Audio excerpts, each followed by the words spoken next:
I'm going to give you a short video clip of some neurological research. I can't even speak English today, I'm sorry. This is a problem. Neurological research that's been done in the US on what's happening to kids' brains when they multitask. And then we'll look at some of the effects of the use of social media on kids' brains and what that actually means for ministry.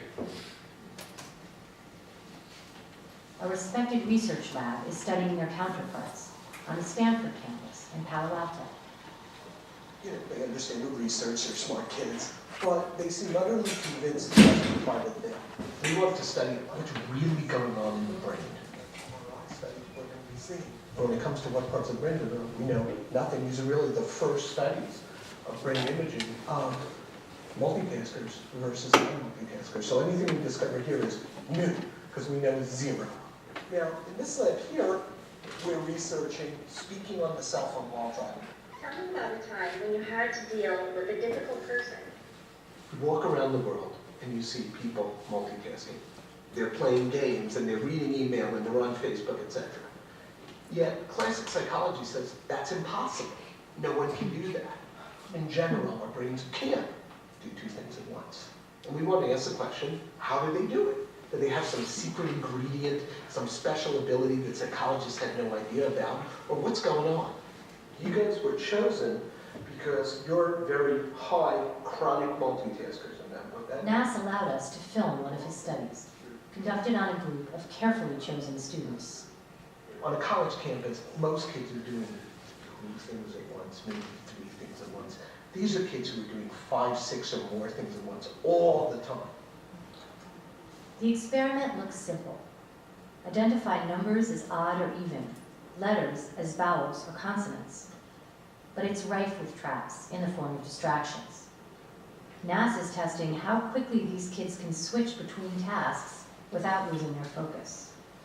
I'm pretty much constantly texting, and whenever I study, I have my laptop out and listening. Brian is a junior. I'm watching a YouTube video and checking my email, nonstop refreshing the page and on Facebook chat. He's pretty confident that his multitasking is successful. So that I can always stay connected. So you think you're effective? I think so. Okay. But his results, like others NAS has tested, suggested otherwise. What we found was that you're actually significantly slower when you're switching than when you're doing kind of the same task consistently. Virtually all multitaskers think they are brilliant at multitasking. And one of the big discoveries is, you know what, you're really lousy at it. It turns out multitaskers are terrible at every aspect of multitasking. They're distracted constantly. Their memory is very disorganized. Recent work we've done suggests they're worse at analytic reasoning. We worry that it may be creating people who are unable to think well and clearly. When I got back to New York, I noticed how much I too fell prey to distractions. I kept catching myself in the act, checking my email when I should have been writing a script, Googling something to satisfy a random curiosity. This is affecting all of us.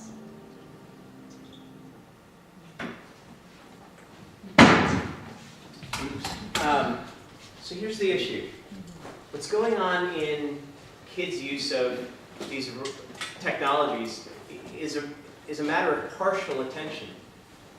They're partially attentive to this and partially attentive to that and not fully present with any of it. We have a rule in our youth groups, small groups. We have small prayer groups that meet. And one of the rules is, we call it the Vegas rule. What's said here stays here.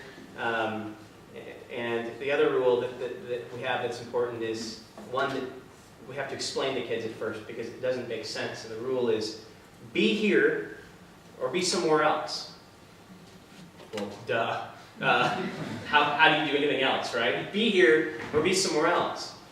But it's interesting, our junior high students, our younger students are actually starting to understand that rule before we ever explain it to them.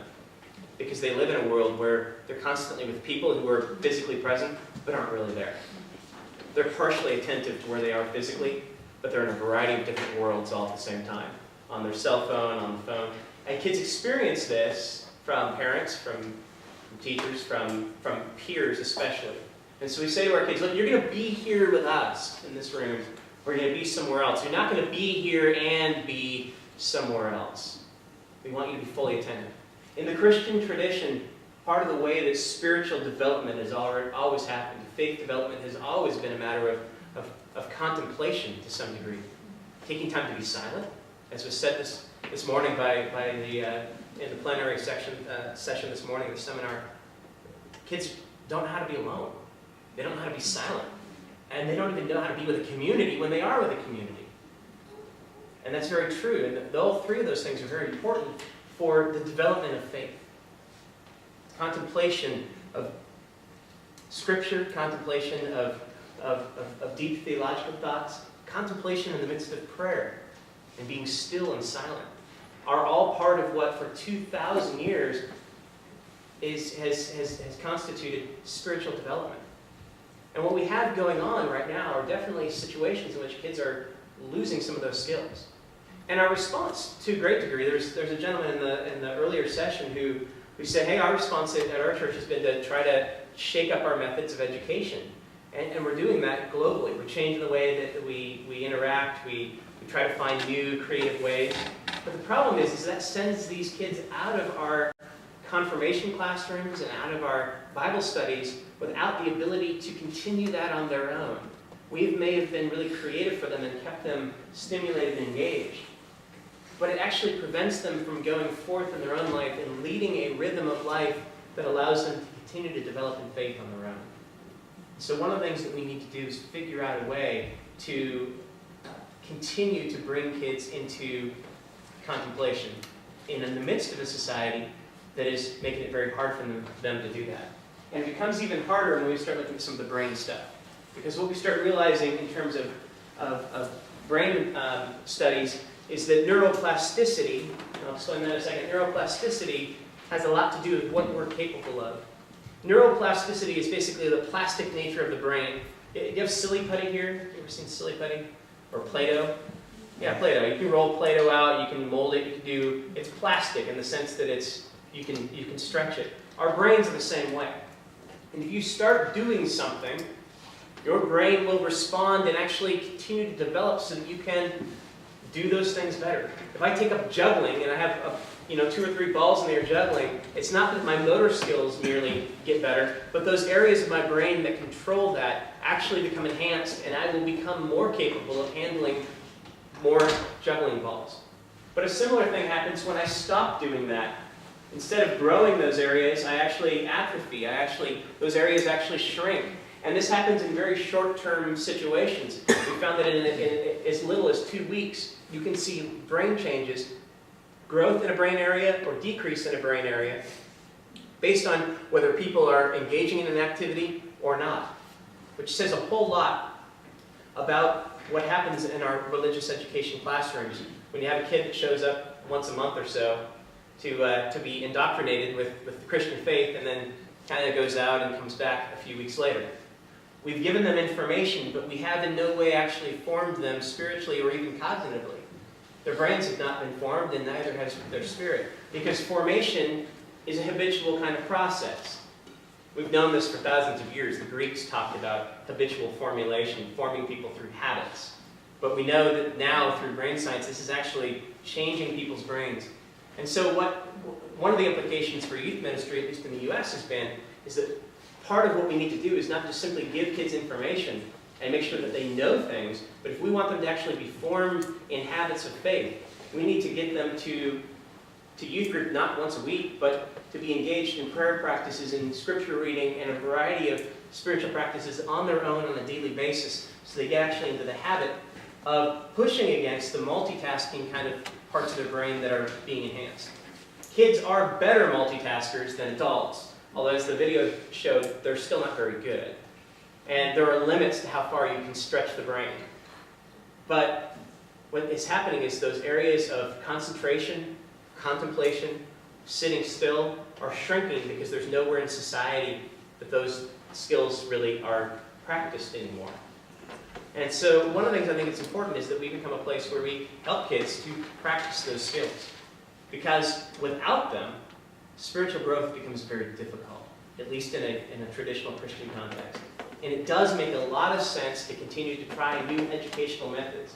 but it also makes a lot of sense to figure out ways to bring kids into an environment in which they can be silent and still and listen for the God who inhabits what we call thin places, the silent places, the places of peace and rest, as well as the places of activity.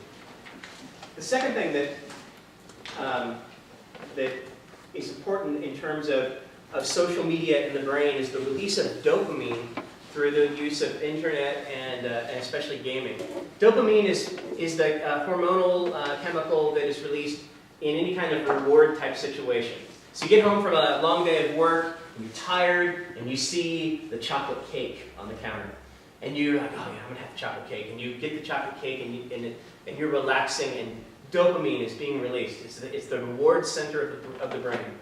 It's the same kind of, it's the same chemical that's released actually when you do physical exercise. Americans prefer the chocolate cake to the exercise, but dopamine is released in either one. And if you're a runner, you know that after a few days of running, if you miss a day, you're like, oh, man, I really want to go running. Because that dopamine release is going on when you're running.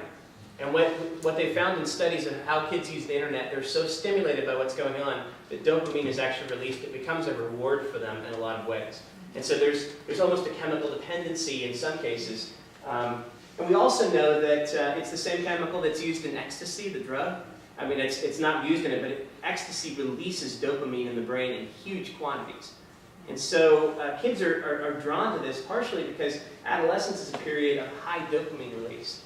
The problem is that dopamine also dumbs down the risk section of our brain. The risk-reward section does jumping off this building, is that a good thing to do or is that a bad? Well, it'd be really fun. That's kind of the reward side.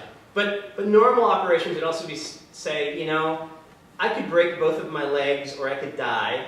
But when there's a lot of dopamine in the system, the risk side of that equation gets kind of pushed to the background. This is part of the reason that you see teenagers on a regular basis do really dumb things. It's not because they didn't think about it, they didn't know. It's because it seemed like a really good idea at the time. There's so much dopamine going on. So this is part of the reason that you see teenagers posting things on the internet. You're like, what were you thinking when you put that picture up there? Because they weren't quite thinking clearly sometimes. The dopamine release that happens in the midst of getting online, and especially talking with friends and playing games, allows kids to post things on the net, pictures, or to say things that they might not have said otherwise. And so back to the school education piece, telling kids, hey, you gotta be careful online is important, but also trying to bring them to some kind of accountability of saying, look, what are you gonna do when you get into a situation when you're confronted with the option of taking a picture of yourself in a compromising situation and putting it online? What's going to be going through your brain at that time? And it actually helps kids to know that they may not be thinking clearly in all those circumstances. Third thing that's going on, and this is fascinating, I think, the release of oxytocin in social media. There's a guy out of Claremont University in California who has been looking at the release of what's called the love hormone, oxytocin, in the midst of using social media. When a mother looks at her newborn baby, oxytocin is being released. It's the bonding, loving chemical that makes moms fall in love with their only babies. Okay, it's the same chemical that we have, love at first sight. It controls the way that we feel happy in the presence of one another. And they found that 10 minutes of use of Twitter, that's what they studied, 10 minutes of use of Twitter, for some individuals, released as much oxytocin as they found in grooms right after their wedding. That's the study. Okay, so what's going on is if you're somebody that's addicted to Facebook and you just have to check it, it feels good to check it and get in touch with people. You feel connected. You feel, and there's oxytocin going on in that. So some of what's going on with this chronic use of social media is kids are drawn to it because of what it does to them inside. Let me pause at that point, see if you have any thoughts or questions as we're going along. Is this, what do you think?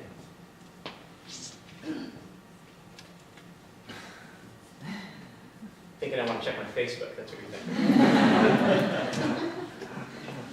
We're gonna, let's see, we have time?